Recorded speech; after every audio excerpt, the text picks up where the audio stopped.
no, candidate din. So, we're very happy from TLR Indonesia, our kakampings here. I can see si Joy Apollo, si Cathy Castro, si Mark Castro was our hostess day in the discussion with we're very happy from TLR Indonesia, our kakampings here. I can see. Welcome po, welcome po, welcome to si Lisa Macaraeng, si Stella, Grace Bernardo, and Bernie. So many of us are already in. So we're very happy to be working with the Pinoy Pink Ninjas. Well, thank you for allowing us to join hands with you. Thank you so much. In behalf of Pink Ninja Japan, maraming salamat po sa inyong pakikipag-coordinate sa amin at I hope na maging fun and enjoyable and may mga matutunan po tayo yung mga questions po natin sa ating distinguished guest. Mamaya po natin itatanong. Meron pong gustong magsalita pa sa mga taga-Indonesia? The floor is yours po. Para wala pa po ang sige Mark, po. Cathy, Lisa, Stella, you want to speak? Mark. Hi, Bobby. Hello, lahat from Indonesia, mga kakampings nyo rito. Welcome, Sir Mark. Welcome. Yeah, we had our picnic last Sunday. So we continue the promotion of the slate of President Leni Robredo. Thank you. Thank you, sir. I would also like to acknowledge the presence of Sir Leo Fitiza. He is based in Cambodia. Sir, could you kindly tell something muna ng natin? Kwentuhan muna po tayo. Hi everyone, good evening. Just like you, I'm also an overseas worker here in Cambodia. I was working before in the Philippines on government agency, particularly the armed forces. Tapos after early retirement, saka ako pumunta dito. Nasa international organization ako ngayon dito. Happy to see you na yung kailangan natin to eh. This is the battle of our generation. So I'm happy to see na yung movement na to is growing lalo na sa ating mga overseas workers because we know our influence and our impact really matters in these elections. And then hindi lang sa ating pamilya but sa mga communities wherein like Benchi, she's actively engaged. Hindi lang in one locations pero buong Pilipinas ata. Happy to see you everyone. And then I think it's already 6:34. 6:34 na ma'am. So it's possibly na naghahantay na yung until when kaya pwedeng pumasok si Senator Pangilinan? Is it really 6:30?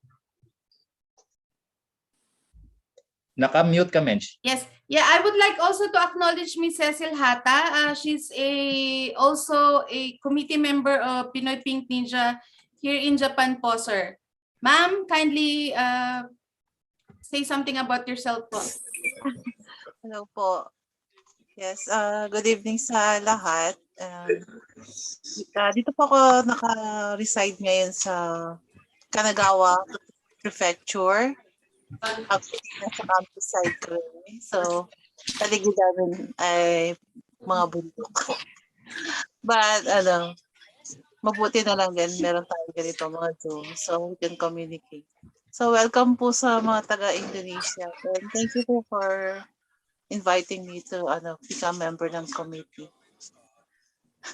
I would also like to acknowledge to recognize the presence of TLR Global Japan. Si Miss Michelle Texon po ay nandito na rin po sa room. Sir Bobby, would you like to add sa mga ating mga kakamping sa Indonesia po, sir? Yeah, I would like to welcome I see Tati Good evening po. Good evening. Would you like to introduce yourself, Tati? Marie? I can see Marie.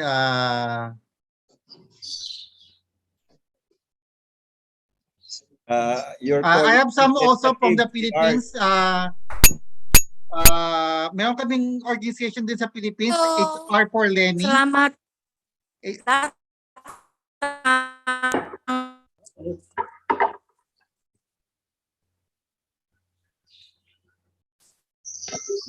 Okay po tayo, ma'am. naputol yata. Naputol I would yata. like to introduce also member ng aming HR professionals for Leni, si Grace Sata. Hello po, Miss Grace. Good evening. Hello. Good evening po. Good evening. Welcome to our Zoom. Hello. Yes, sir. Go ahead, Sir Bobby. The floor is yours. Yeah, we're simply very happy to be allowed to join you in this effort. Also with us is si K Madrid, also from TLR Indonesia, and Art and Maheda. Yeah. Hi, good evening. Good evening po, Sir Art. Hi, Good evening po. Good evening. Good evening din po. Kay Almaheda po ito. Good evening po. Good evening sa inyong lahat. Sino pa ba? I would also like... Wala pa. I would also like to acknowledge si Sir Aldwin Casas. He's from Japan din po, pero malayo po dito sa Tokyo, and he's always present po sa ating mga Zoom meetings. Si Adrian Rosas po is also a member of Pinoy Pink Ninja. He's in the committee po. Sir Adrian, please welcome our guest, sir.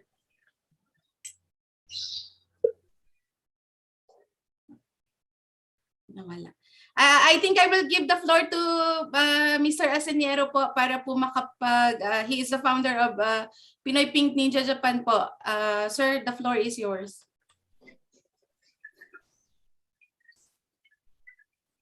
Okay. Live na tayo sa YouTube na nagawa na natin ng paraan. Live stream na tayo. So, panood na yung ating mga kababayan na walang Zoom o mahina yung kanilang internet maybe.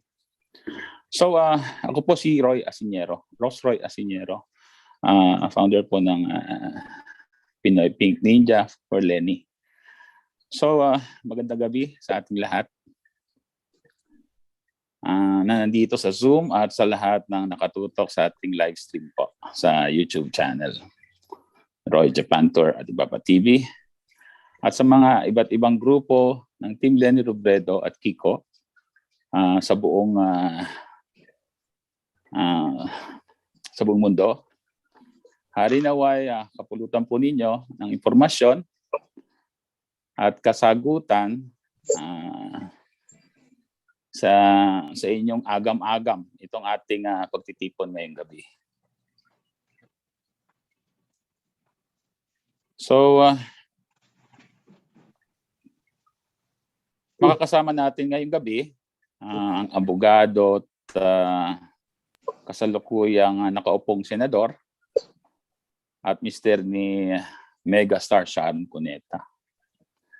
At ngayon ay tumatakbong VP na si Senator Kiko Pangilinan.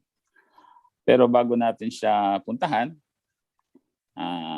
pinapaalam ko lang sa lahat na ang Zoom meeting o forum nito ay makakasama natin ang Team Leni Robredo Indonesia, which is maagang-maaga nandyan sila sa waiting room natin. Sa pangunguna ni Sir Robert Galvez at sa tulong ng TLR Global Pinoy Admin na si Miss Alisa Baleba Patalinghod. At siyempre, hindi mawawala sa listahan ko ang magandang binibini at UP Professor Shelo Magno. Magandang gabi po sa inyo. na siyang naging daan natin para kay Senator Kiko Pangilinan. Okay, mabilis ang kwento lang po ay ito kung bakit nabuo ang Pinoy Pink Ninja. Medyo pangalang kakaiba, so medyo siguro magtatanong kayo bakit merong Pinoy Pink Ninja. Okay, Pinoy Pink Ninja po, nabuo po ito nung kasagsagan po ng COVID-19, which is nasa April po. So that time, lahat po tayo nasa bahay lang. Hindi natin alam kung ano mangyayari. At ang inasahan lang natin ay social media. So that time, bumuo ko ng isang GC. Nandun po sa circle of influence ko lang, dun sa aking FB. Siguro mga 30 lang kami doon. Iba't ibang klaseng personalidad. May mga anak at saka kamag-anak ng mga politician, governor, mayor, at senador. Nandun din. Nandun din si Copper, si Lapid, ang Lapid Fire. So mga nandun sa GC na yon, ayun yung mga tumataligsa sa kasalukuyang gobyerno. At pinupunan namin ang kanilang response sa COVID-19. So that time, so naging active kami doon. Actually, ang pangalan ng GC namin na yon is ang pangalan ng GC namin na yon is Knights of Leni Robredo. Hindi pa siya Pinoy Pink Ninja. So to cut it short,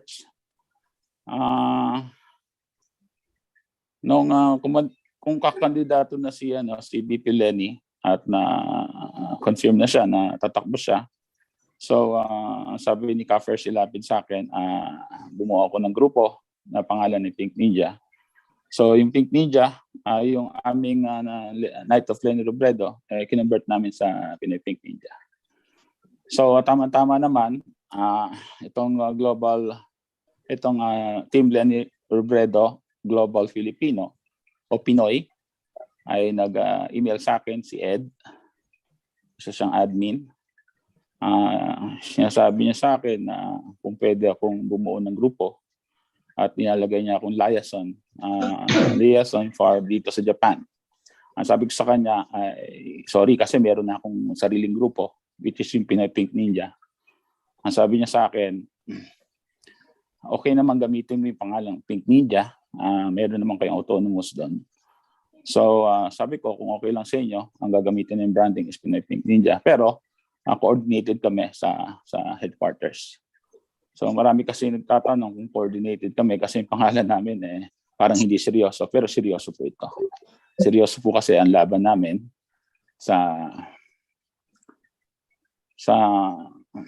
ang laban natin, seryoso po tayo o kami Pink Ninja para sa laban natin para kay VP Leni na ipanalo po siya. Yun po ang aming purpose lang. So siguro nandiyan na po yung ating matipunong moderator. Menchi, nandiyan na ba siya, sir? Wala pa. I would just like to recognize si Professor Shella. Okay. Ipapasok ko muna kay wala pa yung ating moderator. So ipapasok ko muna kay Ma'am Menchi. Maraming salamat sa inyo sa pagdating niyo rito. At sana hindi ito yung huling pagkakataon. Marami pang pagkakataon. Maraming salamat po. I would just like to recognize the presence of Professor Shello Magno. Professor Shello, good evening. Hi po, good evening. Good evening, ma'am. Good evening po. Prof. Shello. Ay, nakamute ba ako? Hi po. Hello. We can hear you, ma'am. Good evening po, ma'am. Good Good evening po. evening, Good ma'am. evening po. Good evening, ma'am. From Good evening Pink Ninja, po. good evening po. Si Professor, I would like to introduce si Professor Magno po ay isang economist. Siya po ang ating link sa lahat ng mga talks natin po sa mga candidates, and we would like to thank her sa lahat ng mga efforts na binibigay niya na tulong sa atin at nakakarating po kahit nasa Indonesia o kahit sa amampun sulok ng mundo na nakakausap natin up close and personal yung ating mga kandidato po. Prof. Shella, would you like to say something po, Prof? No problem po yun. I think with the digital age and with Zoom na mas napapadali at mas nagiging connected yung mga kandidato natin sa mga supporters at sa mga constituencies. So I think magandang pagkakataon din to take advantage para madinig natin kung ano nga ba yung mga plataforma nila para sa mga Pilipino. So it's really an honor also to assist in connecting the group with the different candidates. So okay lang po yun. Thank you. The pleasure is always ours po, Prof. I would like to give the floor to Ms. Kathy Ligaspi. Siya po is one of the important people din po dito sa ating grupo at marami rin po mga... Sir, Ma'am Kathy, would you like to welcome our guest from Indonesia? Hello po, good evening po sa lahat. Ako po si Kathy. Wala lang. Wala lang. Si Kathy lang po. Ayun, welcome po sa lahat ng taga-Indonesia. Si Sir Robert Galvez, Bobby Galvez. Siya po yung link namin sa Team Indonesia. So maraming salamat po sa lahat ng nagpunta. And pakiantay lang po natin si Sir John. Ano ba? Makapagbaba na tayo ng program, Miss Mench? Hindi pa, ma'am. Would you like to do the honors, please? Actually... Wala pa po si Sir John eh. Oo nga. 9 o'clock pa kasi si Senator Kiko. So magra-run yung meeting natin until 10 o'clock. So 1 hour tayo. And yung program natin would be... yun nga, ito yung introduction ng ating ng PPN. Nakapag-introduce na ba yung ating Team Indonesia? Yes, ma'am. Yes, ma'am. Okay, sorry. Late kasi ako, sorry. Ayan, and then after that, 9 o'clock bali yung pasok ni Senator Kiko. And then from there, magbibigay lang si Senator Kiko ng greeting sa atin. And then after that, introduce muna ng host natin si Senator Kiko. And then bibigay lang siya ng greeting sa atin. And then after that, magkakaroon na tayo ng question and answer portion. So yung mga nagbigay ng question kay Sir June, so tatawagin po natin yun isa-isa. So pero i-message ko rin sa chat kung sino po yung susunod. Anyway, tatawagin ni Sir John yung mga nagpalista ng questions. And kung meron pa tayong extra time, mag-allow tayo ng mga new questions, ganon. And then, after po nun, magkakaroon po tayo ng picture taking. Bali yung picture taking, kayo na po yung bahalang mag-picture, kasi para nasa gitna nyo si Senator Kiko. Kasi kapag ako ang nag-picture or kami ang nag-picture, yung members, kung sino lang yung nasa front, yun lang yung makukunan namin ng picture. So, just to be fair, kayo na po yung mag-picture para nasa gitna or nandyan si Senator Kiko. Kasi pag nag-scroll ako, kung sino lang yung nandun sa screen ko, yun lang yung makukuhaan ko ng picture. So, if you want to take pictures of Senator Kiko, please, kayo na lang po mag-screenshot. Yun. Ano pa ba? Yun lang, Ma'am Mench. Okay. I would like to recognize the presence of Sir June Collado po. Sir, good evening. Good evening po. Opo. Sir June. Magandang gabi po. Take it away, sir. Magandang gabi po sa mga kasama natin from Indonesia. At si Sir Robert, nandito. I heard you came in quite early. Yeah. Oh, Sir Bobby, tama ba? Yeah. Ako po si salamat. Jun Collado. Member po ako ng Pinoy Pink Ninja Japan. Dati po ako sa gobyerno. Nag-serve ako sa panahon ni FBR, Estrada, and GMA. Sa presidential management staff ako dati. And then I came to Japan to study. And ngayon, OFW.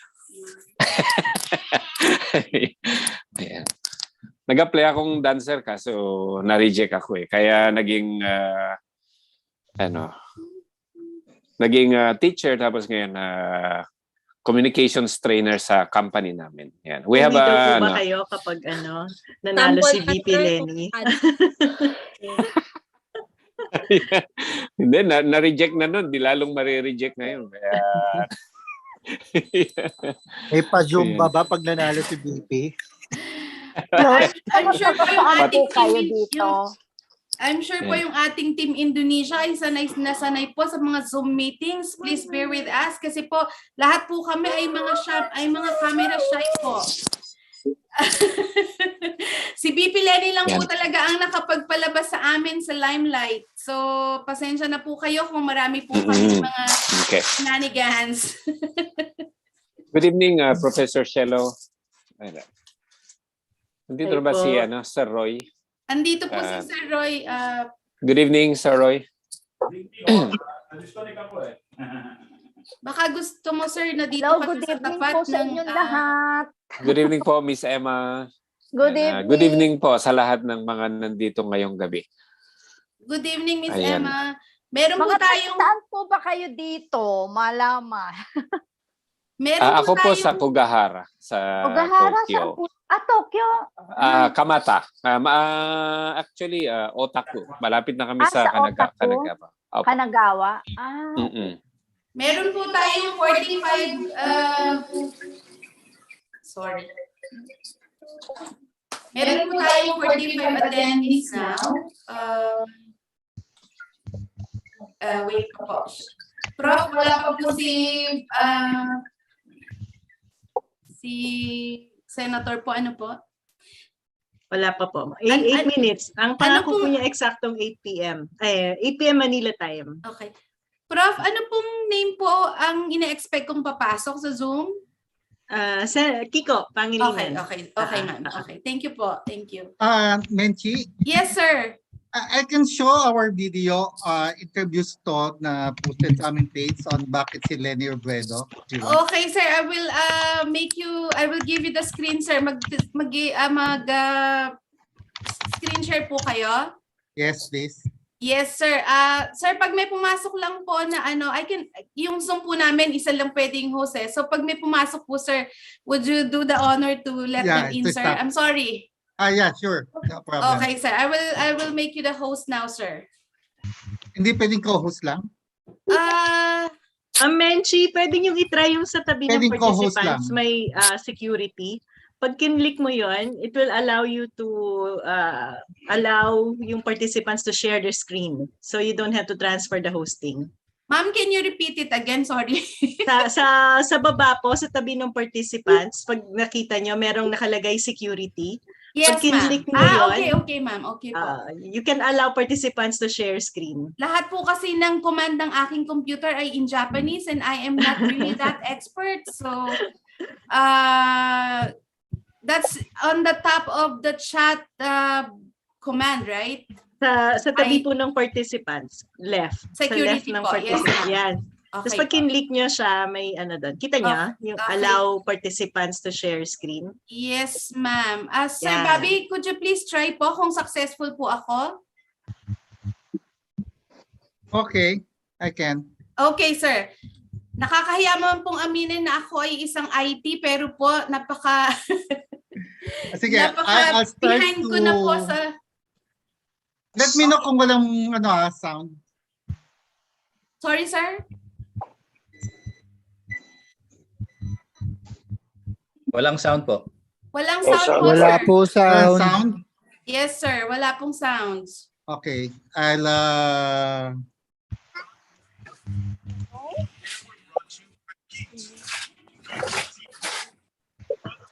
Sir, I think pag nag-ano po kayo, share screen, may option po doon to also share the sound of your computer Yeah. para madidinig naman siya.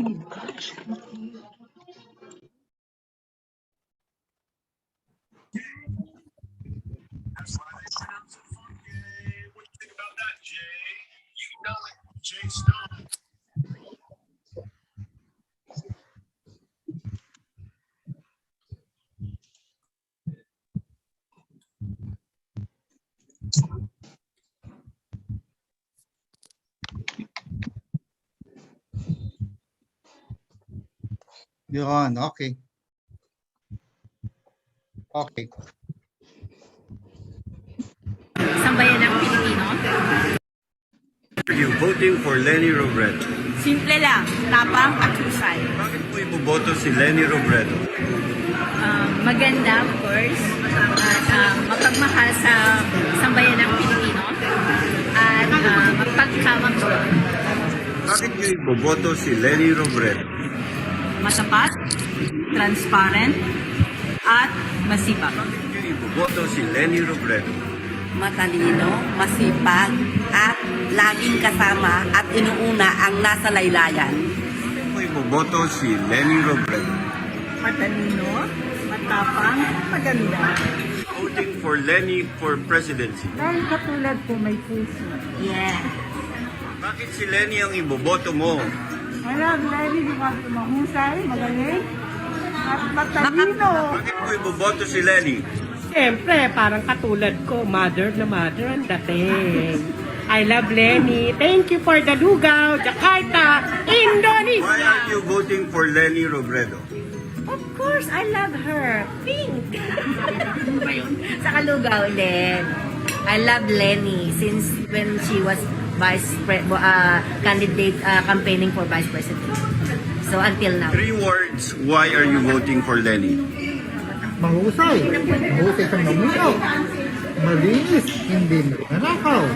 At ang importante, ay malasapit ka sa bayang Pilipino. Kaya, Leni tayo. Why are you voting for Leni?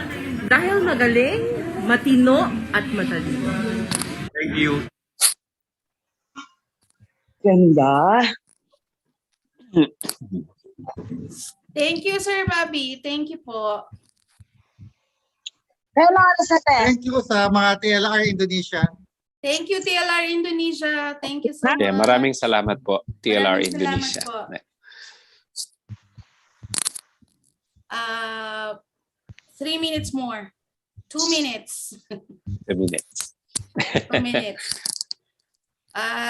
Sir John, baka gusto mo pong or si Sir Roy? Sir Roy? Baka gusto niyong magsalita habang inaantay natin. Okay. So reminder lang po yung mga nakabase sa Japan, we have our Christmas party on December 19th from 11 o'clock to 5 o'clock from morning to afternoon. Yan, pwede po kayong open pa tayo. Kasi may limit kasi yung number of guests. So everyone is most welcome to join. Let us know kung makakadalo po kayo. Part ng activity natin yun is of course Christmas party to celebrate the spirit of Christmas as a united group supporting VP Leni and her team of candidates, including, of course, our guest today, Senator Kiko Pangilinan. We will also use the event as a venue for fundraising because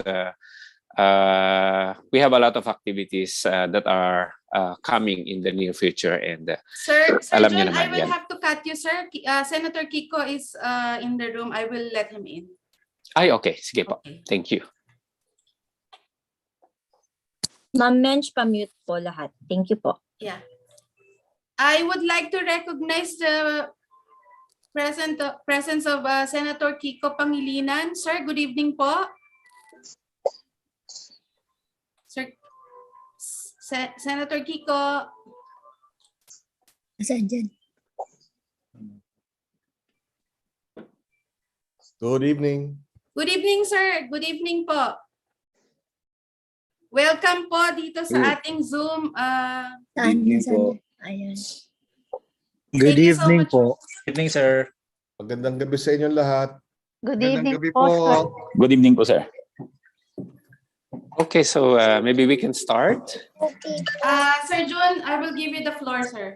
Okay po, thank you. Good evening, Senator Kiko. And good evening, everyone. Welcome to our Zoom meeting with our candidate and hopefully our next Vice President, Mr. Francis Pangprecious Nepomuceno Pangilinan, popularly known as Senator Kiko. And sir, this event is organized by Pinoy Pink Ninja Japan, headed by Mr. Roy Asiniero, and also with TLR Indonesia, headed by Mr. Bobby Galvez.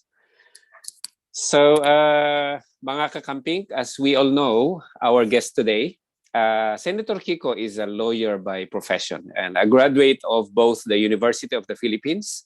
He also has a real or genuine degree of Master in Public Administration from the prestigious Harvard University JFK School of Government.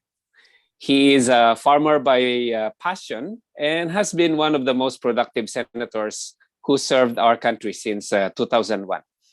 And one time he also served as the Presidential Assistant for Food Security and Agriculture Modernization under President Pinoy. And so as you can see, Senator Kiko is not just the husband of megastar Miss Sharon Cuneta. He is a star of his own, although in another limelight. He is in the field of politics, governance, and public service. And so without further ado, I'll give you Senator Kiko and our future Vice President. Thank you, June. Yes, sir. And to Roy and to Bobby and to everyone dito po sa Indonesia, sa Japan. Magandang gabi sa kanilang lahat, and thank you for taking time out from your own schedules to join us ngayong gabi dito sa ating kumustahan at talakayan. Gaya ng nabanggit kanina ni June, sana hindi na niya nabanggit, pero ang pangalan ko ay Francis Pangprecious. Siyam kaming magkakapatid, 5 babae at 4 na lalaki. Hanggang ngayon nagtataka ako bakit ang pangalan ko ay Pangprecious, dahil ang kuya ko ay Joseph Donato. Donato is my father's name, so June, the third son. And my younger brother is Anthony Martin, and my youngest brother is John Raymond. Kaya ang ganda naman ng pangalan nila. Bakit ako naging Francis Pangprecious? Pwede namang Francis Peter o kaya Francis Andrew. Pero ayun. Biro lang. So siyam kami magkakapatid. All 9 of us graduated from the University of the Philippines.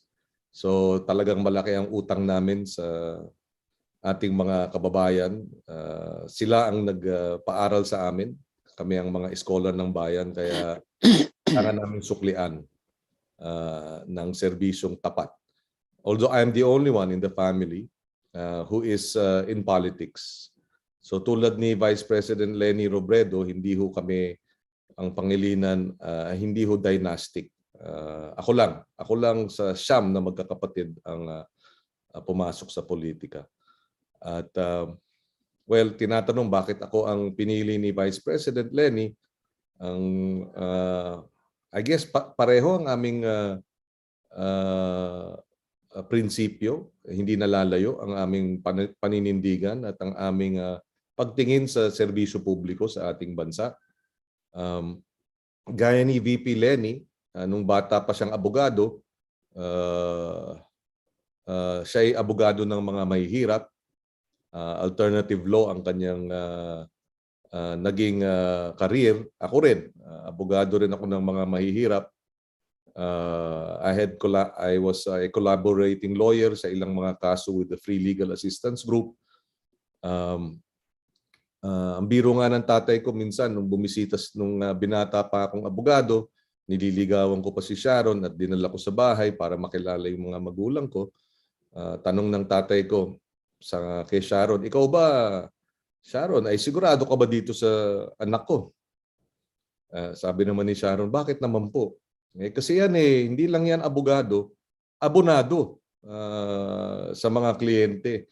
Lahat ng kliyente niyan, halos lahat mahihirap. Kaya hindi siya marunong yumaman. Hindi siya naniningil ng mga kliyente niya. At siyempre si Sharon mahusay na magaling. No?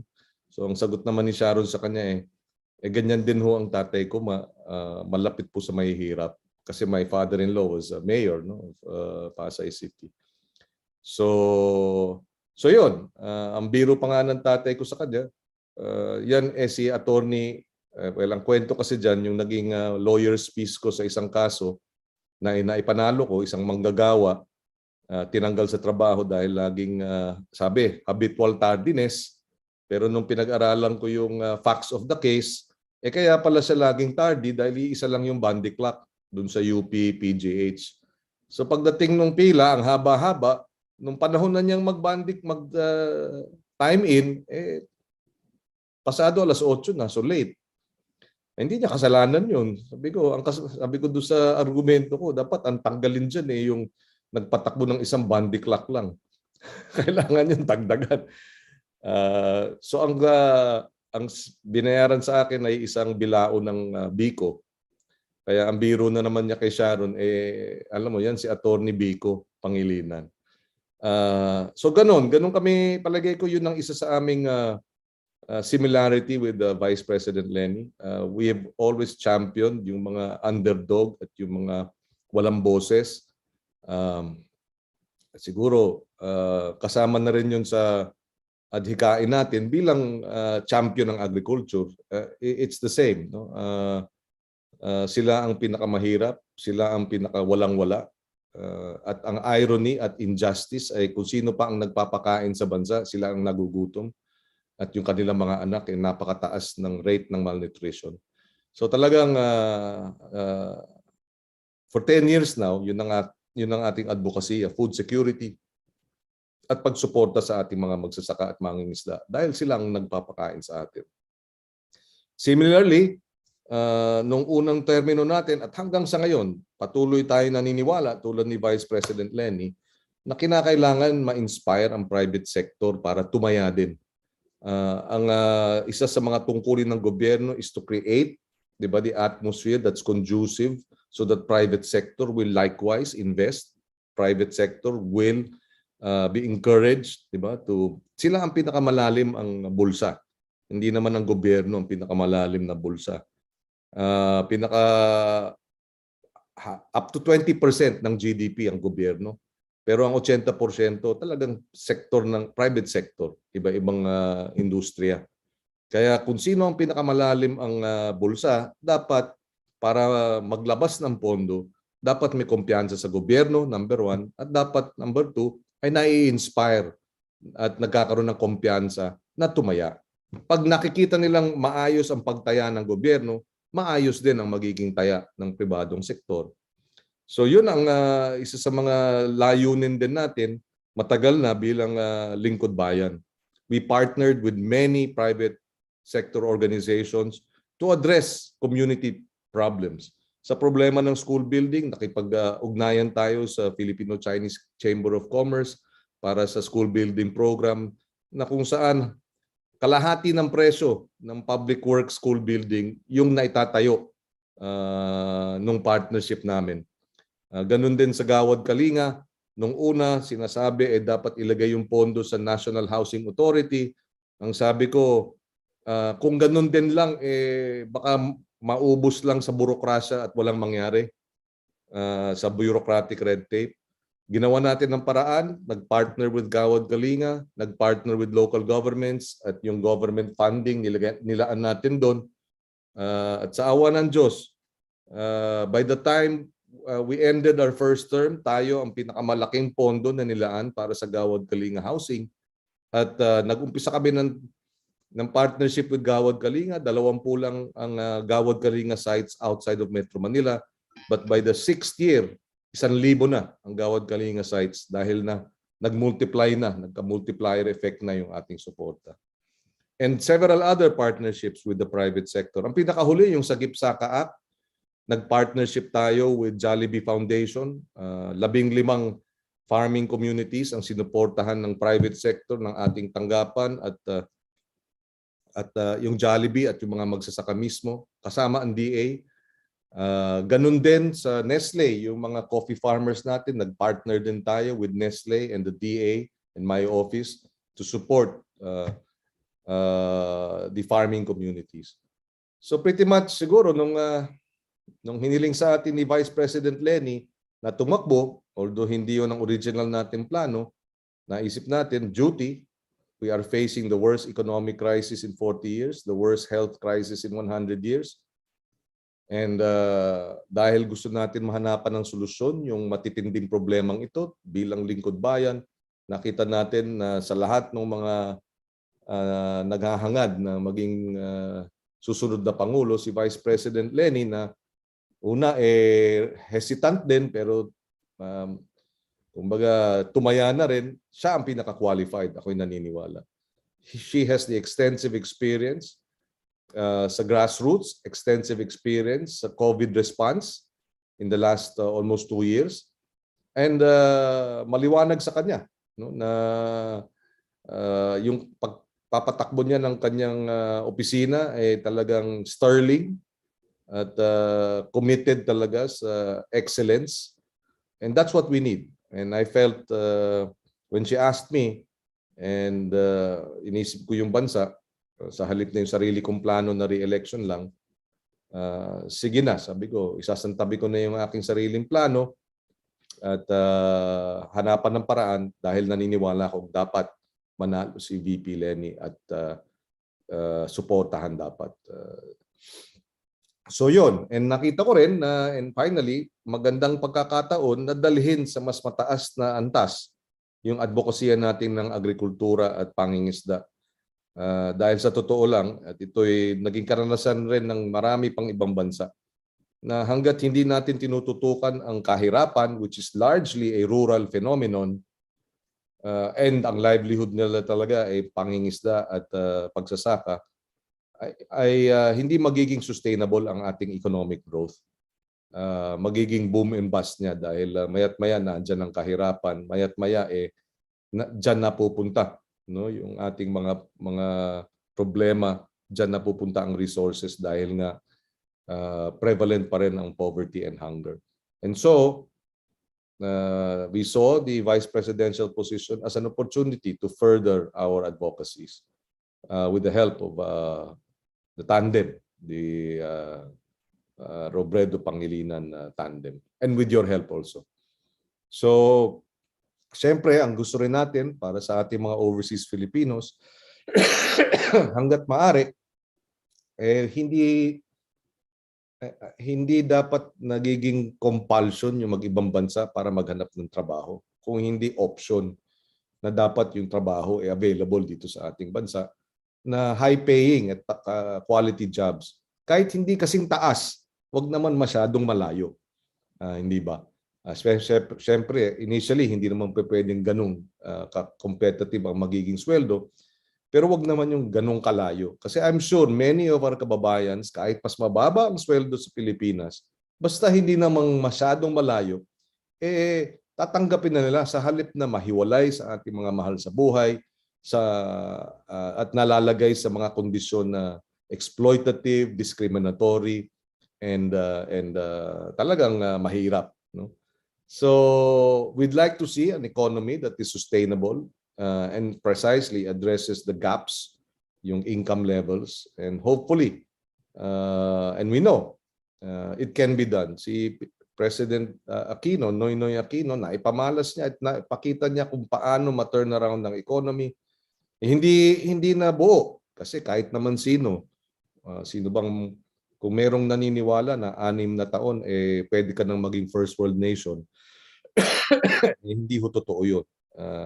Nanloloko lang yun at hindi ka panipaniwala. But had there been another 6 years perhaps no, of continuity, baka talagang iba na mukha ng ating ekonomiya ngayon. But having said that, hindi pa huli ang lahat, pero kinakailangan talagang piliin ang karapat-dapat sa darating na Mayo dahil talagang we have to vote as if our lives depended on it, because to a large extent it does. After seeing how COVID has killed a lot of our people. Daming nagkasakit, maraming namatay, maraming nawalan ng trabaho dahil sa kakupad, corrupt, at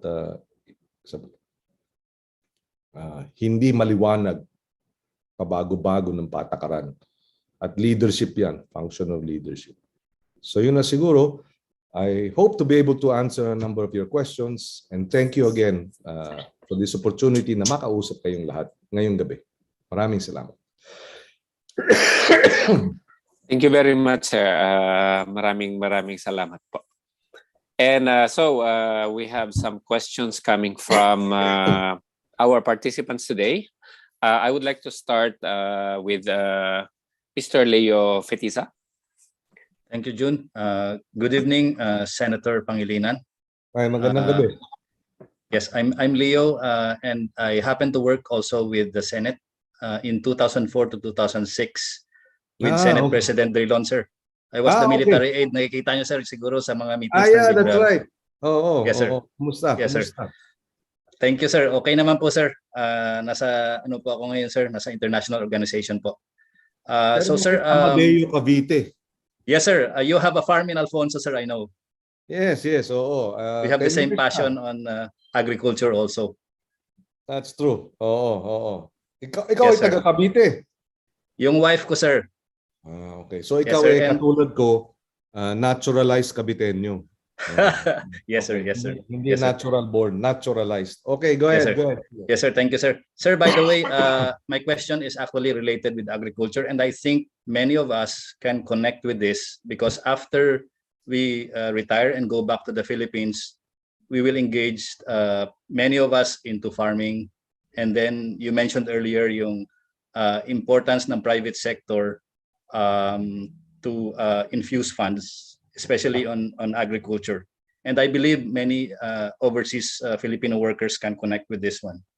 My experience is firsthand with the transfer of karamihan ng mga problema ng mga farmers, sir, and those who want to engage in agriculture is the transfer of property ownership, land ownership sa Pilipinas.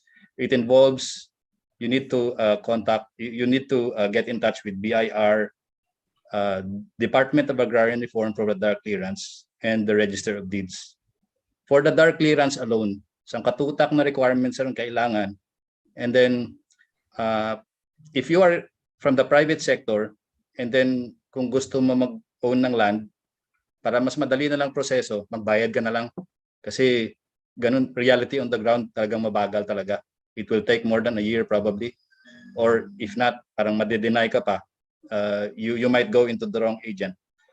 Sir, I hope this is not a question, but an appeal probably if you win.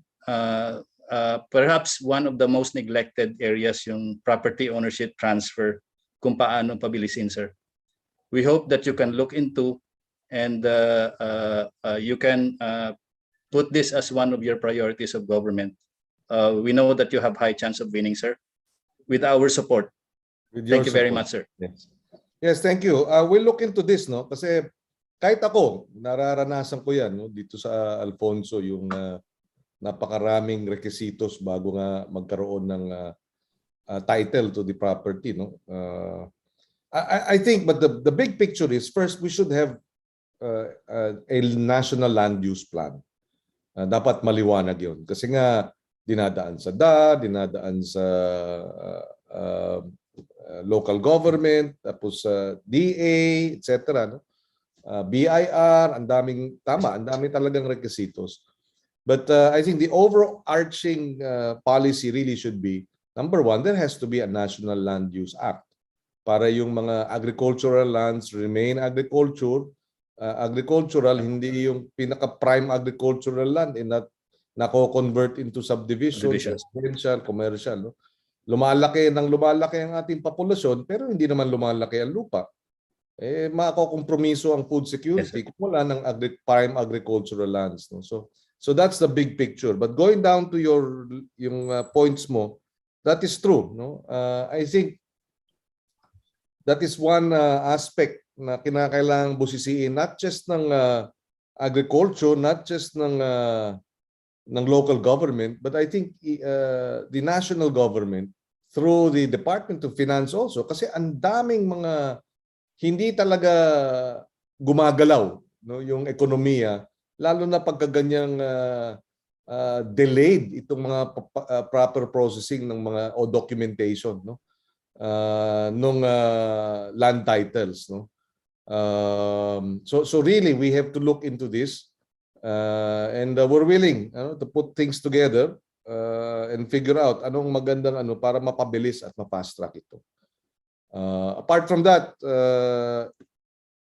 if there's anything else we can do initially, it really will require, a legislation para talagang mailagay sa ilalim ng isang proseso lamang at hindi yung paiba-ibang proseso, paiba-ibang ahensya.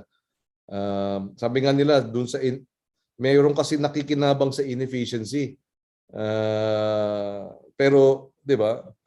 Very short-sighted, 'di ba? Very short-sighted at siyempre nakikinabang, kumikita ba't babaguhin? Na hindi rin dapat, hindi rin tama because apektado ang buong ease of doing business, yung transactions, etc. na delay, hindi panatag, and this needs to be addressed. Thank you so much, sir. Thank you. Ano bang may farm ka ba sa Amadeo? May farm ba yung pamilya nyo? Yes, sir. May farm kami, sir. Recently, naka-acquire kami, sir, sa Amadeo, sir. So may Yes, kape sir. kayo, may saging, may prutas, Merong kape, sir, intercropping, sir. I also saw the YouTube video of your farm. Ang galing ng farm niyo, sir. Model yun. Model yung farm niyo, sir. Well, hindi rin madali. Nami-miss ko na nga eh. Sabi ko mas madaling kausap yung gulay kaysa mga politiko. Yes, sir. Yes, sir. Sir, actually, kung masimplify yung process ng land transfer, sir, marami talaga mga farm na bakante na kung investor ka, gusto mo ma-own, pero hindi ganun kadali yung proseso, sir. So, I thank you very much for your help, sir. It's really a damper. Part of the ease of doing business eh. Yes, sir. Pagka ganyan yung business practices and business environment, di ba? Hindi siya conducive. Talagang hindi lalabas ang investment o mabagal. Yes, sir. Okay. Thank you very much, Thank you, Sir sir. Leo. Thank you, sir. Thank you. Okay. And next person who's going to ask, Miss Wia Nangpi from Indonesia, right? No po. Please go ahead. Good evening, everybody. I'm Wia Nangki and I represent Tokyo for Leni and Kiko. So, Okay. hello po. Konbanwa minasan. Konbanwa. Sir, hello po. Yeah, Senator, good evening po. My question is, some people do not see the enormity of being a leader and the seriousness of being a leader. People see it as a privilege rather than a responsibility. What message can you give these people? I wish there were more of those who saw it as a responsibility rather than a privilege. No? Ako kasi, I remember when we decided, when I agreed to accept the offer of VP to be her vice president. Naalala ko, nagkausap kami over dinner ni Sharon. Pinag-uusapan namin kasi nga, a few days after, parang di namin alam kung ano sumagasa sa amin dahil talaga hindi yun ang plano namin. Bigla na lang nagising kami na kakandidato na for vice president. It happened all so fast and very quick because we weren't really planning to run. But anyway, having said that, nag-uusap nga kami ni Sharon at sabi nga niya sa akin, when you think about it nga naman, serving is all that I know since I was 15 years old. I was in the student council in my high school years, my third year and fourth year high school, and then also in college. So I guess that was what was instilled in me, that public office is is serving the people. It's not, diba? It's not about privilege. It's not about making one parang an opportunity to advance in terms of wealth, diba? It really is a commitment, an advocacy, diba? Yung servant leadership. So my message to those, especially the young ones, diba? Kung ang plano ninyo ay yumaman, sumikat, wag na lang kayong mag-public service. Diyan na lang kayo sa private sector. Diba? Wag niyo nang isipin kasi magkakadagdag lang kayo sa problema ng bansa. Kumbaga dapat pure ang dapat maliwanag ang iyong intentions and your beliefs. Diyan sa Japan, di ba? Magkaroon lang ng issue di ba? Hindi naman harakiri, pero nagre-resign, di ba? Dati nag-harakiri. Pero di ba, honor, di ba? Napakahalaga ng honor. So dapat magandang halimbawa yung ating mga, di ba? Yung ating mga Asian neighbors who resign, di ba? Because of di ba? It's the honorable thing to do when you foul up, no? So there, my message to the youth especially, what are your intentions? What are your motivations? Because if you think, uy, wow, ang gagara ng sasakyan ng mga politiko, uy, sikat sila, uy, di ba? Kilala sa buong Pilipinas, etc. Kung yun lang ang ninyo, mag-showbiz na lang kayo. Huwag na lang kayong pumasok sa politika. Sisikat din naman kayo, kikita pa kayo. But your intentions have to be precisely, and especially today, we have the worst economic crisis in 40 years, the worst health crisis in 100 years. Diba? Hindi ito biro-biro, and you put it right. The enormity and the burden of leadership, it's a burden. Lalo na ako, hindi naman ako ipal, hindi naman ako mahilig gusto ko lang magtrabaho at solusyonan ng problema. Yan ang tinuro sa amin. Di ba? Maghanap ng solusyon sa problema. So talagang mabigat.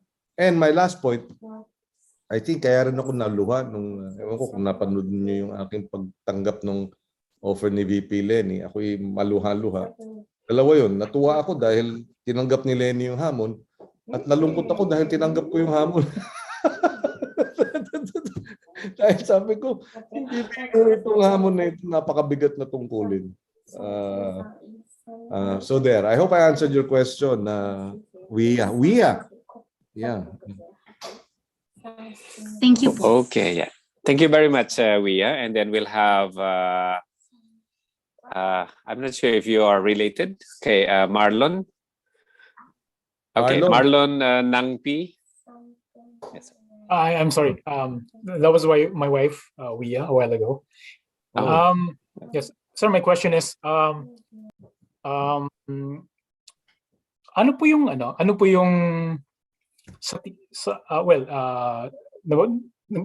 nagbabasa kami yung mga plataforma ng party ni Miss Leni and yours, and we're just wondering kung ano sa tingin niyo yung, if there's a big three or a big four sa mga position, mga cabinet positions sa administration. Well, for example, sa Amerika meron tayong state secretary, defense, treasury, and justice. Ano sa palagay niyo yung big three ng Pilipinas? At sino yung balak niyong i-assign sa mga positions na yun? Well, di pa namin napag-uusapan yung mga posisyon kasi kailangan manalo muna. No? But kailangan din siyempre may plano. No? And that's probably why you're asking this. No? You want to know if we are clear about what we intend to do. No? Si Vice President Leni for 5.5 years has had regular briefings, economic briefings, security briefings with all these experts. She really, made sure. Kasi alam mo sa constitution natin, wala naman talagang responsibilidad ang vice presidente kung hindi to take over pag namatay ang presidente. Yun lang ang constitutional role niya, succession. Hindi nakalagay na dapat siya may cabinet post. Wala. Succession lang in the event that the president. So, she took that seriously by preparing, by being prepared, by having all these briefings. So, you can rest assured that she is abreast and updated with respect to all the challenges and the issues confronting the nation. She had, and that's precisely also why she was able to do so much with so little. Dahil talagang pinaghandaan niya at pinag-a-analyze niya yung mga problema at paano mahanapan ng solusyon. But having said that, I think, of course, the economy.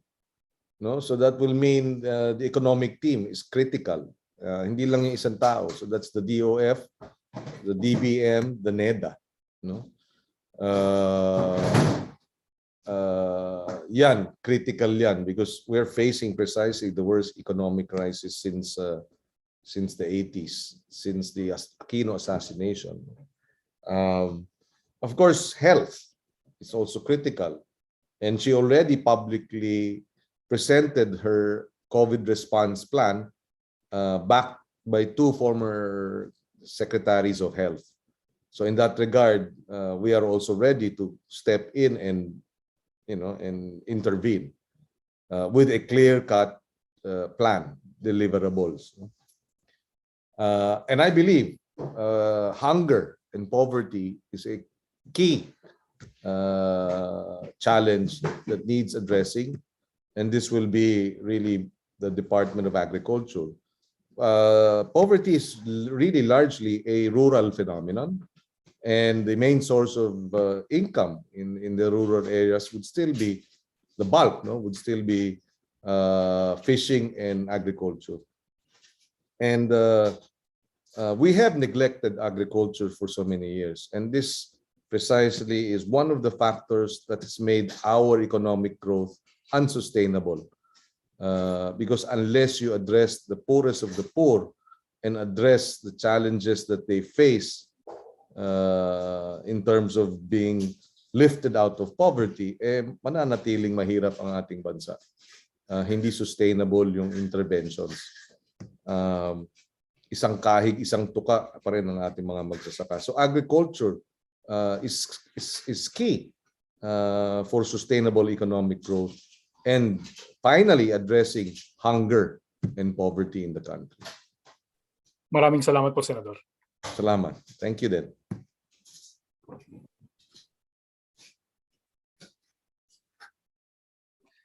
Nakamute si June. Sorry. Thank you very much, Marlon. So ready for the next one, sir? We'll have Ms. Maan Kaagusan.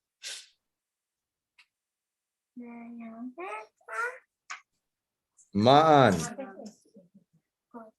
Ms. Maan?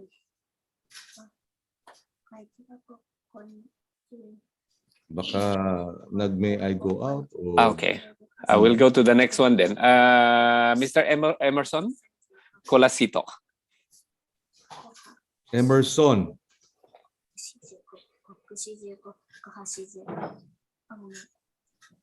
Sir June, I don't think he is in the room. Oh, okay.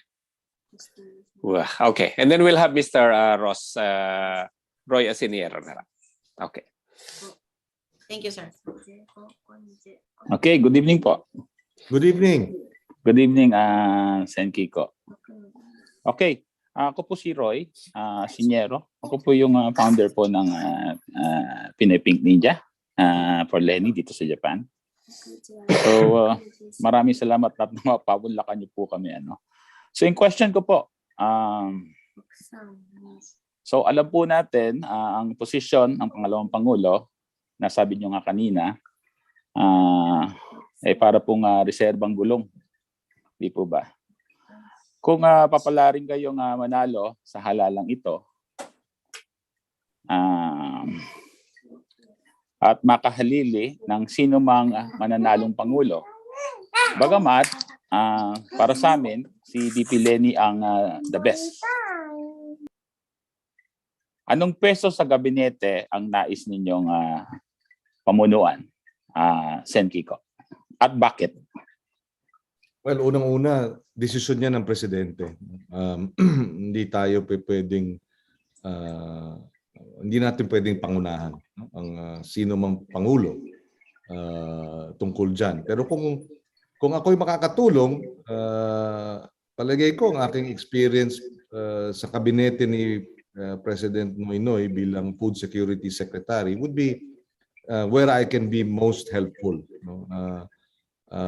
Again, I will say that really all depends on the president at his call. We cannot second guess him or pangunahan siya. But having said that nga, kung ako'y makakatulong sa hanay ng agrikultura para mapawi na ang gutom at matugunan na ang kahirapan, yun ang gagawin ko. Dahil ako'y naniniwala, in the end, we are still food insecure. Ang ating mga kabataan, ang ating mga anak, marami ay stunted at malnourished, no? Mahal ang presyo ng pagkain sa Pilipinas kung ikukumpara sa ibang bansa sa ASEAN. Ang gastusin ng mga mahihirap, napakalaki. Halos 70% ng kinikita ng ating mga kababayang mahihirap napupunta lamang sa pagkain. Kaya prevalent ang gutom. And so for us to secure our food, we have to secure our farmers and our fisher folk. Yan ang ating paniniwala at yan din ang pinaniniwalaan ng mga eksperto. And when you secure your farmers and your fisher folk, ibig sabihin, dapat mataas o maganda ang kanilang kita. Di ba? Dapat merong suportado ng gobyerno by way of crop insurance, by way of calamity assistance, by way of access to credit, no, access to the markets. Kinakailangan yung ating farmers malayo na sa isang kahig, isang tuka at mapunta na sa farm enterprise management and development, which is what our ASEAN neighbors have done. No, naka-benchmark sa income. Kasi ano namang ang saysay ng lahat ng programa ng gobyerno kung yung income ng ating mga magsasaka at mangingisda ay hindi naman nagbabago. Wala nang magsasaka. Yung ating mga kabataan magko-call center na lang. Pag nangyari yun, saan natin kukunin yung pagkain natin? But simply put, secure your farmers. Pagka maganda ang kita at may suporta, maengganyo silang magtanim, gaganda ang kanilang productivity, tataas ang harvests. At pagka maganda na ang supply ng karne, ng manok, ng baboy, ng bigas, ng gulay, pababa ang presyo ng pagkain. Pag bumaba na ang presyo ng pagkain, di na tugunan na natin yung gutom. So yun pretty much ang nais nating makita. And Vice President Leni has said she will double the agriculture budget in the first year to about 120 billion, which is currently kasi kung budget lang ng DA 70+ billion lang, 72 billion. Okay, thank you very much. Maraming salamat po. Maraming salamat. Salamat din. Thank you, Sir Roy. Yeah, thanks, sir. And we'll have Miss Grace Abelyazata from TLR Indonesia. Okay. Good evening, sir. I'm actually based here in the Philippines. And I have two questions. One is, tuwing na lang eleksyon, lahat ng mga politiko, ilang taon na to ha, ilang dekada na to, palagi na lang nangangako tungkol sa agrikultura. Naaayusin daw nila. Pero wala namang nangyayari. My question is, why do I feel that this time it's going to be different? And then, I'm sorry ha, I have another question. I want to get your point of view, yours and VP Leni's point of view about foreign direct investments. Okay, because mayroong itong pinaghuhugutan ko, sir. I am a headhunter and my company belongs to a network of executive search firms that has a presence in 40 countries. I belong to the agri-science practice. Nagre-refer kami ng jobs to each other. Example, may seed company in the Netherlands na may presence din sa Vietnam and Malaysia. So we refer jobs to each other. Ang napapansin ko, ang Philippines, palagi na lang ako wala. Kasi kukonti ang mga kumpanya dito, kukonti ang kumpanya in agriculture at lalo na rin in manufacturing. Ang question ko is, will you welcome and encourage foreign investments in agribusiness? Narinig ko sa isang joint foreign chambers presentation, discourage daw ang mga foreigners or foreign companies to invest in the Philippines in agribusiness kasi ang liliit ng ating mga land holdings gawa ng land reform. Ngayon, ang isang point of view, isang prerequisite ng economic growth ay foreign direct investment dahil it brings in capital accumulation, science, technology, and innovation. At ngayon, 'di ba, ang daming bagong innovations in agriculture. And then competition.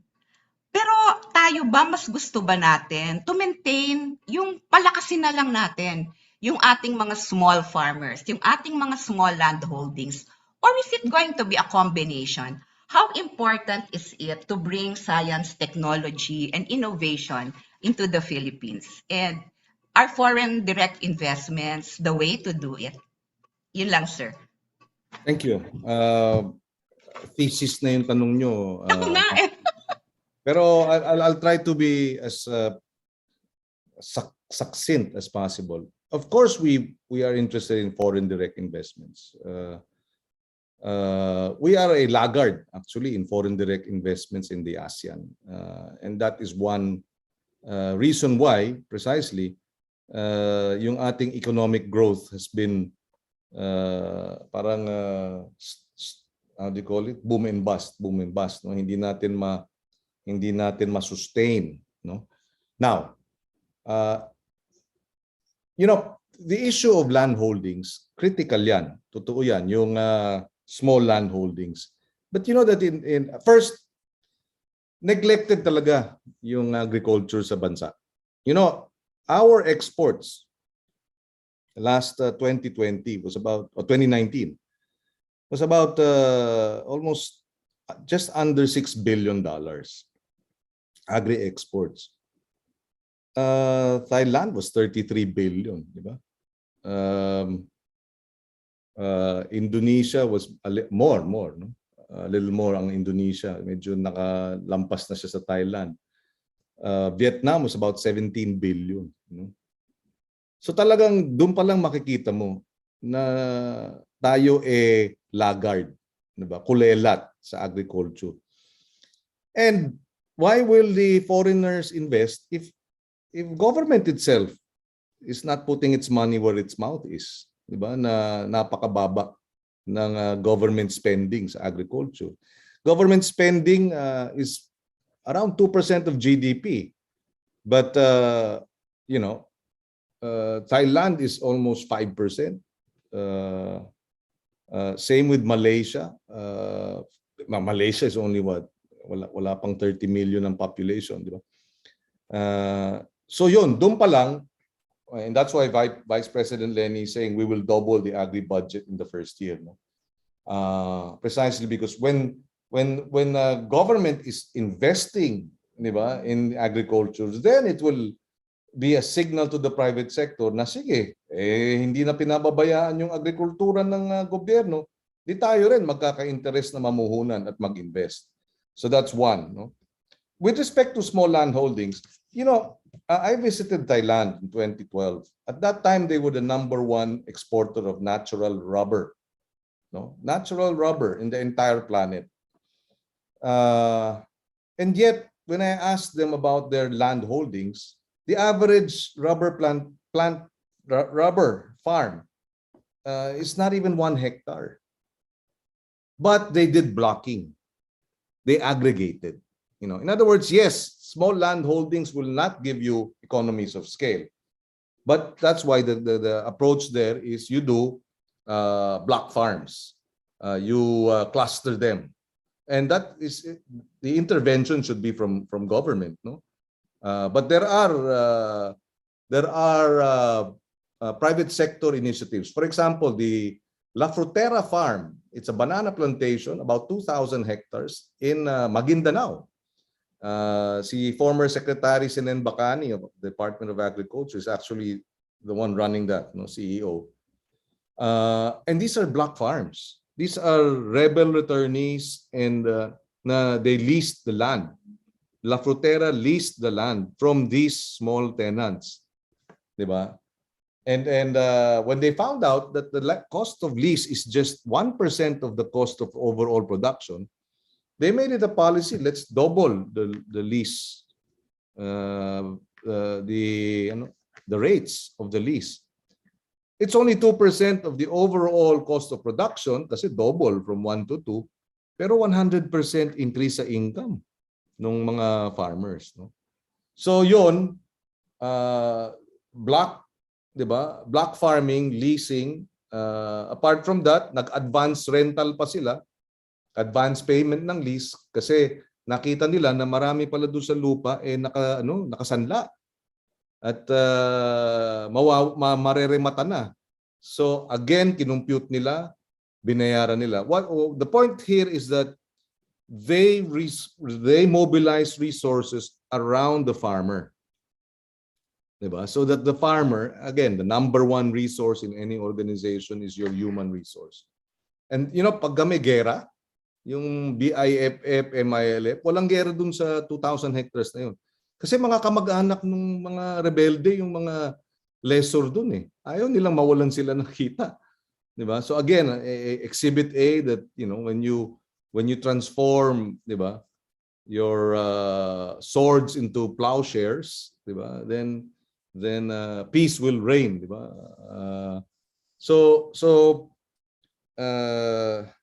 Yun, yung agri-science, yung headhunters, kasi nga neglected ang agri-industries natin eh. So paano ka magkakaroon ng pool kung neglected?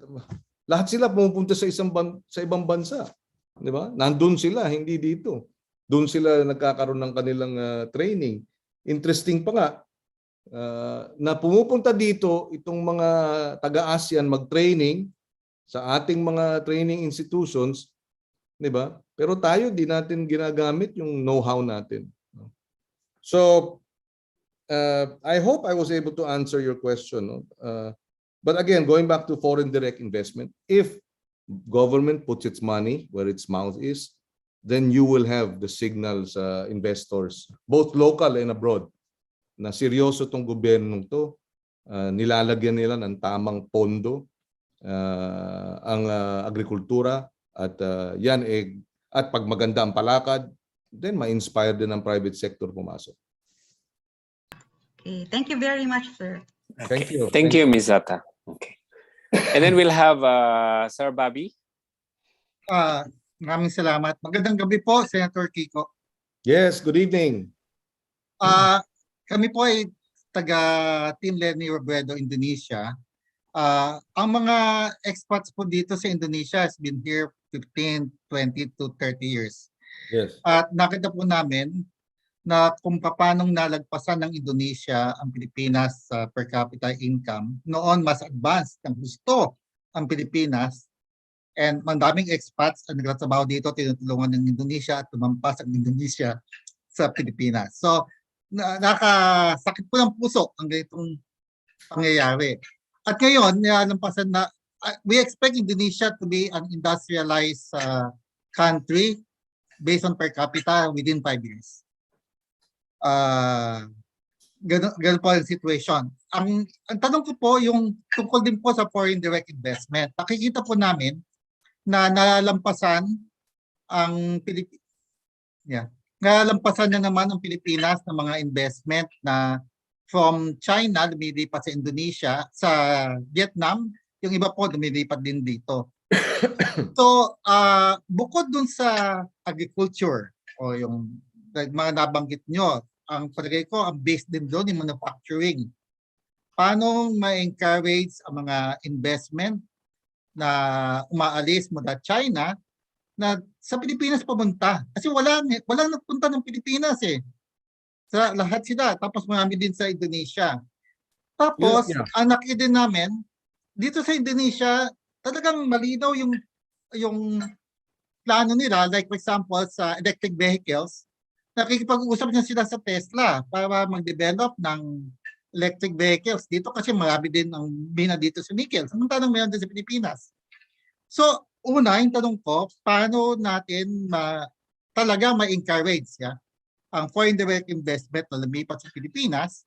Pangalawa, saan ba kayo na i-lift yung mga foreign restrictions of investment sa Constitution na i-allow ang 100% investment? Kasi isa to sa sinasabing pumipigil sa foreign investment.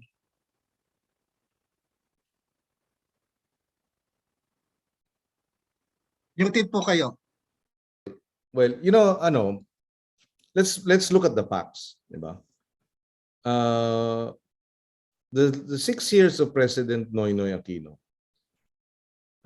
the foreign direct investments in the 6 years of Pinoy was more than all the foreign direct investments combined from the time of Cory, Ramos, Erap, Gloria. Ano ibig sabihin nun? Di ba? The data, we can share with you the data. Na good governance is the #1 attractor of foreign direct investments. Pagka 5 successive credit rating upgrades, di ba? Pagka nakapag-uplift ng 7 million people out of poverty, di ba, in the 6 years because of the conditional cash transfer, no?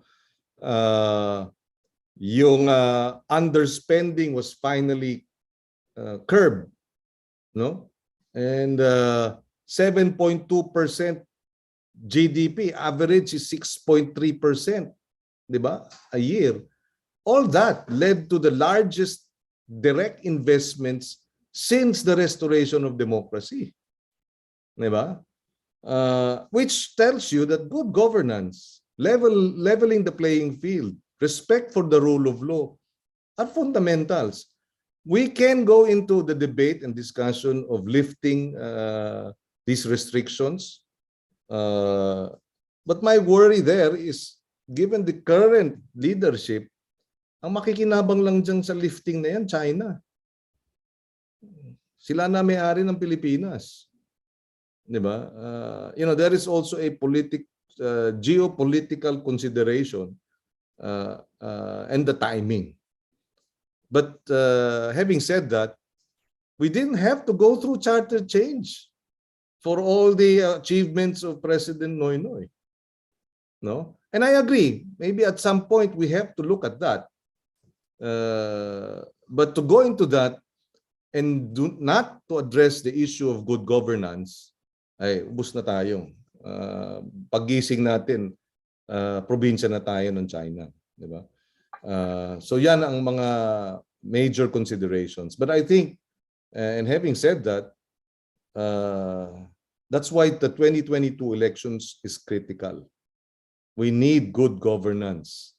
We need servant leaders. Oh, and I forgot to answer the second question of Grace, or the first question, yung why should we, lahat ng politiko. Totoo naman, wala namang politiko magsasabi ako ay for corruption, di ba? Lahat magsasabi I'm against corruption, di ba? Lahat magsasabi I'm against poverty. Pero in the end, at ito naman ang aking payo sa aking mga anak na babae, pag sila ay mamimili ng lifetime partner, piliin nila yung katulad nung tatay nila. Hindi, biro lang. Tingnan nila yung track record, di ba? Nung mga manliligaw nila, di ba?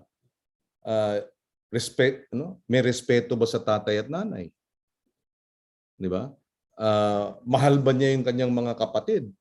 Di ba? At nakikita mo ba yung kanyang pagmamahal sa kapatid niya? O binabastos ba niya yung tatay at nanay niya at binawalang hiya niya yung mga kapatid niya? Dahil, di ba, sabi nga nila, past behavior is the best indicator for future behavior. So track record, di ba? To answer Grace, track record. Tingnan natin yung track record. Ako 30 taon na sa local at national government. I have never been involved in any corruption scandal or any scandal. Yung I'm involved in not really involved. I've been made involved by fake news, di ba? Na daming chismis, nagkakalat ng paninira. Pero kung ako mismo yung wala namang tayong So track record is really important.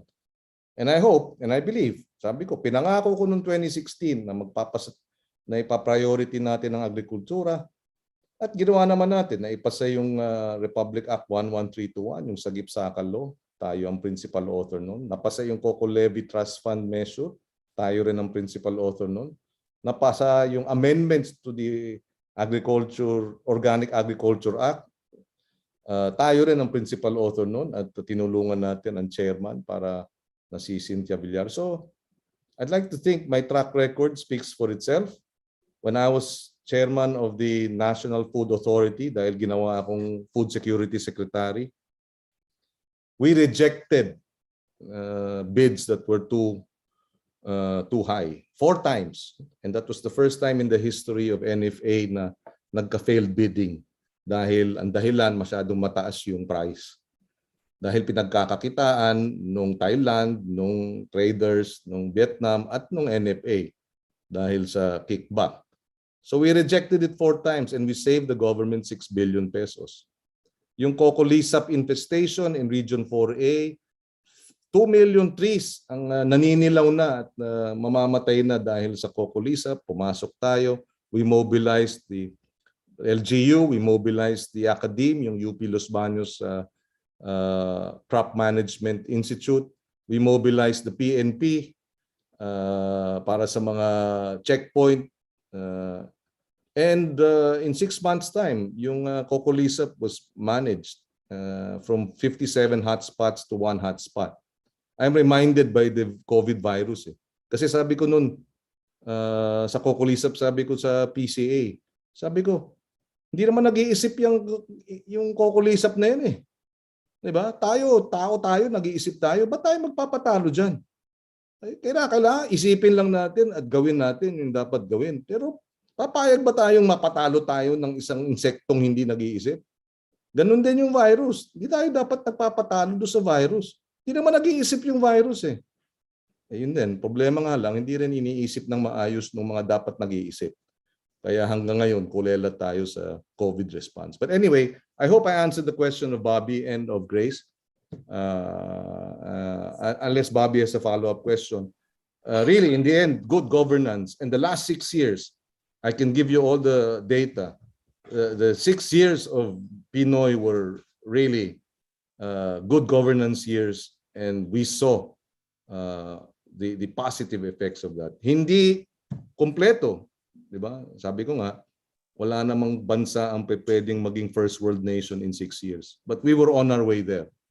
Medyo na discareer ngayon, pero kailangan sa May 2022 ibalik natin dun sa good governance. Okay, thanks. Salamat po, Senator Kiko. TLR Indonesia has your full support.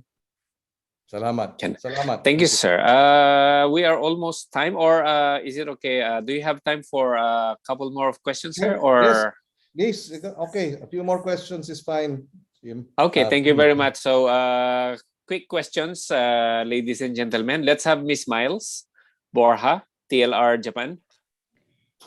Hello po, Senator Kiko. First of all, thank you po dun sa The Rumaay painting video na pinadala niyo po sa amin. Yeah, you're welcome. I hope I did it right. Yes po. And we were very inspired by your message then. Yes. Thank you for bringing it. It's here. It's right here. It's staring at me. Pag nanalo po kayo, you have to paint the other eye. Oo, kasi parang nakakimlat eh. Opo. Yes. Senator, ang tanong ko po, kasi I work for a renewable energy company, German renewable energy company here in Japan. I reach out to my colleagues in the Philippines. We have a branch in the Philippines, and I campaigned for you and VP Leni to them. And one of the questions they posed to me is, they're very willing to support you and VP Leni, provided that they hear or they would know whether you will support renewable energy business in the coming years, because I gathered from them that it's very hard for them to do business, especially that it's a foreign-owned company, and that the business they do in the Philippines is very limited as of now. So that's the question. Will you pave the way, or will you help pave the way for renewable energy business to thrive in the Philippines? Yeah. Well, I'm an organic farmer.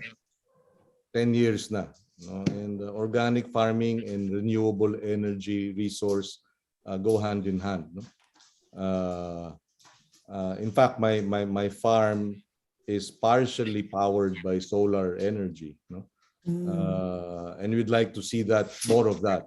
Renewable energy is precisely the energy of the future, and we really have to figure out a way to be able to transition from dirty coal and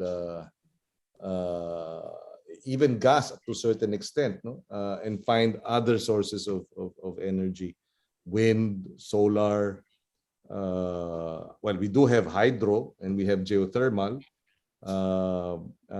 So yes, we must prepare ourselves, for the future. That is the future, and electricity dito sa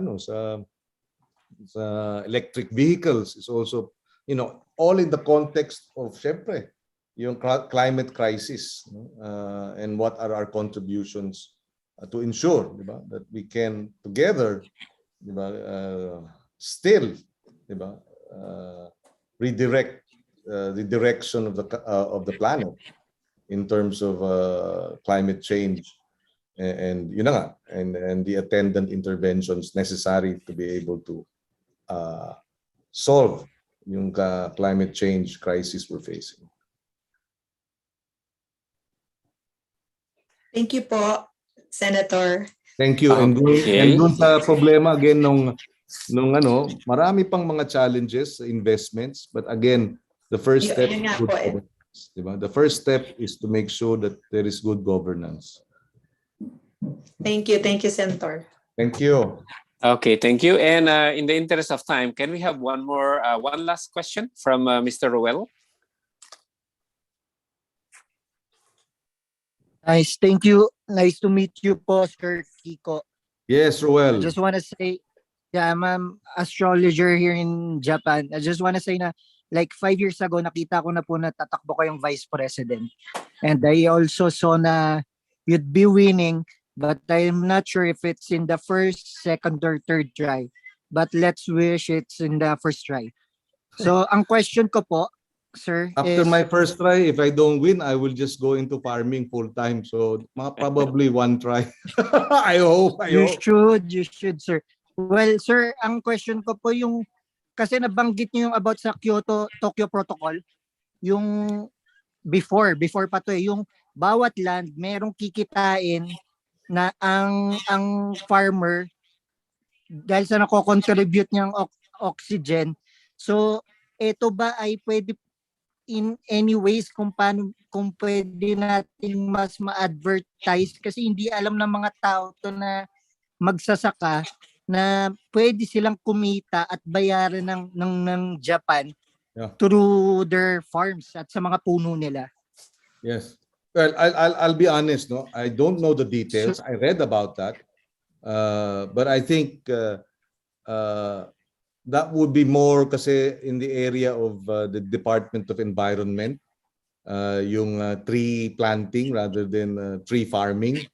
Well, actually, tree farming is also, hindi siya agriculture. Ang saklaw niyan is the Department of the Environment. But I agree. No, there are tree farms, mahogany, pero sabi nga nila dapat endemic. And I'd like to get more information regarding that as to how. Kasi kung, ano naman yan eh. Ultimately, it's all convergence. The watershed. Watershed is really the area of the Department of Environment. Diba? You protect your watershed. But it's also agriculture because without the watershed, you won't have any water for irrigation. Diba? So you have to protect your watershed area. So convergence talaga lahat yan para ma-ensure yung ecosystem will address our food security concerns. So I'd like to know more about this. Pero Sir, yeah. Ba't malapit sa puso niyo ang agriculture? Well, that's a good question. I have always despised injustice. I guess that was kasi aktivista ako nung college, no? So at lagana pang kawalan ng katarungan, no? In fact, that's why I became a lawyer for the poor kasi nga hindi ko maatim yung kawalan ng katarungan. At ang talagang walang katarungan over centuries is yung ating mga magsasaka at mangingisda. Sila ang nagpapakain sa atin. Ngunit ang trato natin sa kanila parang mababa pa sa hayop minsan eh. In fact, ang tawag natin sa pinakamababang uri ng pagkatao ay hampas lupa. Halos insulto na yun, hindi ba? Napaka-pejorative. Pero ano ba yung hampas lupa? Di ba? Nagbubungkal. Di ba pagsasaka yung naghahampas ng lupa?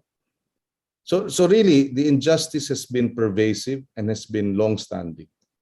My daughter said when she was 9, siguro first year ko sa Committee on Agriculture, sabi niya, we should treat our farmers like our parents because they're the ones who feed us.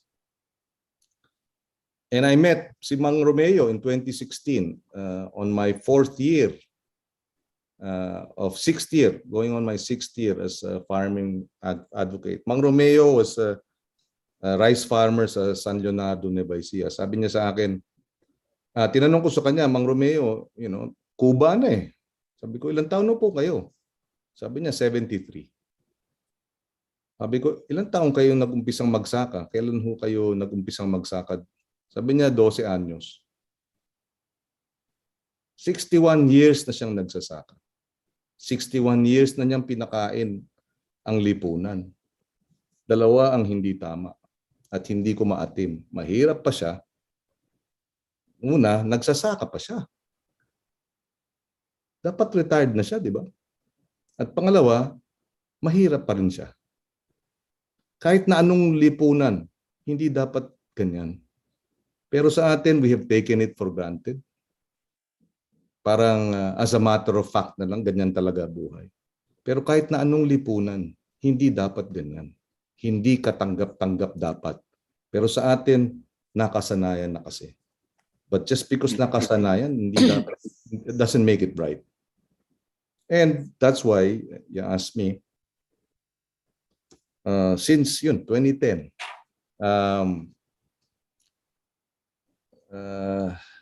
parang, sabi nga, di ba, yung magulang ba natin, binabastos ba, ninanakawan ba natin, di ba, winawalang hiya ba natin, di ba nirerespeto natin, binibigyan natin ng galang. Ganun dapat ang magsasakat mangingisda. So that's what drives me. Sabi nga what inspires me, and that's why I also went into farming. Kasi sabi ko, unless I do farming myself, hindi ko maintindihan ang nararanasan ng mga magsasaka. At nung nag-umpisa ako magsaka, tinamaan ako ng Glenda sa Amadeo, sa Alfonso, direct hit. Naubos yung tanim ko. 10 araw na lang mag-harvest na ako ng mga 600 kilong lettuce. Naubos lahat. Pati yung punla ko na 15 days na. pang-transplant ko na, ibig sabihin makakatanim na ako ulit. Naubos din lahat yun. Walang-wala. Wala pa kaming kuryente. Doon ko nakita, every year hinaharap ito ng ating mga magsasaka. Pero every year nagtatanim pa rin sila. That's where I found a newfound respect, diba, for our farmers and our fisher folk. Parang talagang matibay ang dibdib. Tsaka talagang babangon muli. And ever since then, I said, it will be my mission and advocacy na ipaglaban sila dahil dadating din ang panahon, gaganda na ang kalidad ng kanilang buhay at lahat tayo makikinabang. And it's only just. Hindi ako makatulog sa gabi, niisip na ganyan ang sitwasyon tas wala akong ginagawa. Thank you so much, sir. Salamat. Okay, maraming salamat, sir. Again, thank you. Thank you, sir, for giving us this valuable time and opportunity to hear from you directly, to hear your thoughts, your plan and program of government if you will be elected. We believe that only honest, competent, and truly caring leaders with vision like you and VP Leni would bring us back to the track of meaningful progress and development. We will pray for you. Makakaasa po kayo na nasa likod nyo kami sa laban nating lahat ito. Maraming salamat po sa lahat ng nag-attend.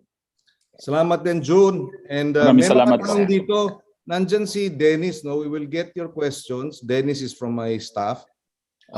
He also put his contact number. Did you put your contact number, Dennis? Pakilagay na lang dyan sa chat box so that if there are questions or additional information you want to share with us, you want to get in touch with our office and see how we can help each other, please feel free to do so. Okay. Yeah. Yes. Thank you. Thank you, June. And thank you to Roy, to Bobby, and to everyone. Thank you, sir. Thank you, salamat, sir. Salamat. Ingat Maraming po. salamat. Thank you, sir. Ingat po kayo. Thank you po. Picture. Thank you, sir. Picture pa muna. Thank you, Senator. Magpi-picture taking tayo pero yung mga iba picture din ang kukunan hindi na kaya. Picture taking ng picture. Okay. Bye. Sina. Okay. Good. Okay. Thank you, Senator. We're good? Thank you so much. Okay, I think we're good. Thank you. Thank you, Senator. Thank you very much po. Okay. Thank you Senator. for your sacrifice and your hard work and making us proud. Salamat sa inyong sakripisyo rin at sa inyong trabaho saan man kayo. Mag-iingat ho kayo and hope to see you back in Manila and back in the Philippines at some point. Wag na tayong umabot kay Mang Romeo sa pag-retire. Yes, dapat mas maaga at na-enjoy nyo na yung mga apo ninyo. Ika nga. Okay, thank you. Okay, thank you. salamat po, sir. Thank you po. Thank you, sir. Ingat lahat. Nga po. Salamat po. God bless, sir. Thank you, God bless. Senator. Thank you. Thank you. Thank you. Thank you so much po, Indonesia. Thank you po. Thank you, Thank you. Indonesia. Pinoy Pink Ninjas. Maraming salamat. Thank you. Thank you. Sir Roberto. PLR Japan, Galvez. PLR Indonesia. Bye Thank you. po. Thank you po, T4 Thank Talk. you. Maraming salamat po sa inyong lahat. Sa Japan pala yung T4LK. T4LK, ano. Yeah. Thank you. Yeah, Bye. sorry, I was not so familiar Thank you with po. that earlier. Thank you. Thank you po. Thank you. Yung T4LK po ba na andito sa Japan? Oo. Tokyo. Yes. Tokyo sila. Okay. Yan. Siguro, can we announce, invite them? T4LK, we have the Christmas party on the 19th.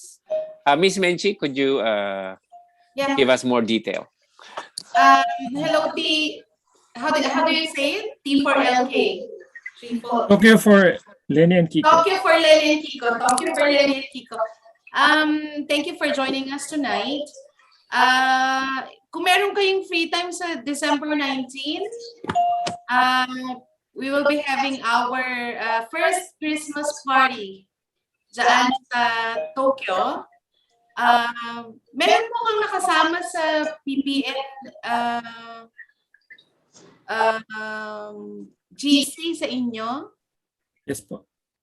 Sir Ruel, meron po ba? Meron. Ma'am? Meron. Meron po bang nakasama sa kanila sa GC? Meron. Okay. Meron. Siguro naman po na-update nila, na nakikita nila yung mga announcements natin. I thought the questions. The questions po, pero sa GC hindi ko po sure. If ever na gusto niyo pong mag-join sa amin sa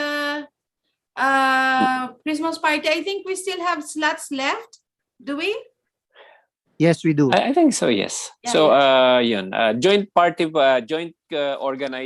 organized by All PPN groups. and TLR Japan. Global. Yan. Global. TLR Global, okay. Yeah. So, I think yeah. I will give the floor to Mr. Roy. Wait lang po. Okay. Okay. Okay, maraming salamat sa mga umaten, ano? Ay yung mga taga-Indonesia, si Sir Roberto Galvez, at saka yung maraming salamat din kay Prof. Shelo Magno. Lagi po siyang tumutulong sa atin. At saka sa buong committee po ng Pinoy Pink Ninja, kay Menchi, kay Kat, kay Sir June, kay Ruel, kay ko ba? Si Andrea, si Senpai Ado. Senpai Ado. Oo, Senpai Ado. Johnny. Si Johnny. Ma'am Rosana. Inay. Ma'am Rosana, yung aming muse. Oo. Maraming salamat sa lahat. At Sir sana Percy. siguro this year siguro ito yung last namin na Zoom meeting. So let's see you next year siguro po. Maraming salamat sa lahat po. Thank you, more power. Yung general meeting po tomorrow, Tuesday, paki-announce niyo po. Okay. Oo. Para sa mga Pink Ninja na nandito sa Japan, meron tayong general meeting, Zoom meeting by Tuesday, 8 p.m. po. Umatin po kayo doon, importante po yan. Maraming salamat. At saka Christmas party po. Umatin po tayo lahat. At i-celebrate natin ang kaarawan ng ating Panginoon. Maraming salamat po sa inyo. Thank you. Okay. So some of the Thank you. Thank you so you. much po. Sama. Good night. Good night. Good night, everyone. Good night. Thank you. Pink be with you. Pink Sir be Leo, with you. thank you, Sir Leo. Andiyan po si Sir Leo okay. Sir Alvin, thank you ha. Lagi ka talagang present. Maraming salamat. Sir Johnny, thank you for taking time. Thank you. Johnny. Ma'am Cecil, Thank you. thank you. Prof. Shelo. Si Prof. Shelo wala na. Si Miss Cecilia ata. Ma'am Cecilia, YID2199, taga Tokyo rin po ba kayo or nasa Philippines po kayo? Wala na yata si Ma'am. Pink be with you. Nandyan pa siya. Thank you. Bye-bye. Si Ma'am Cecil. Good night, Sir Johnny. Thank you, ma'am. Thank you. Enjoy the rest of the weekend. Yes, of the ma'am. Thank you. evening. Thank you, Ma'am Cecil. ID. Thank you. Okay. Sir Ruel. Leave na po ako. Good Good night. night. Good Thank night. you, host. Nasa Tokyo po. Nasa Tokyo Sa kayo, Ma'am Japan. Sa Cecil. Japan. Okay, ma'am. Thank you so much. Are you Nasa also part trabaho of the... ako. Nasa trabaho ako. Nasa Nagkataon trabaho green pa. yung ano ko. Sabi, dapat yung yellow pala inano. Oh, Nasa trabaho. overtime po kayo. Hindi, lagi akong Yati. night shift. Gabi-gabi night shift. Araw-araw. Okay. Sige po. Take care of your health, ma'am. Thank Pink you. be with you. Otso karisama desta. Kare sa Madesh. Sama des. Si Kare sama. Inang Rosana, are you there? Oo nga. Lurking. Inang Minerva. Inang. Good evening. Tahimik si Inang Don, oh. Kaya nga. Ba't po Ano kayo na? hindi naka-green? Ha? Cheers na. Good night na po. Bye-bye. Salamat. Good night po, good night. Okay. Hello, good night po. Good night. Good night po. So, Sige po. i-close ko na. Okay.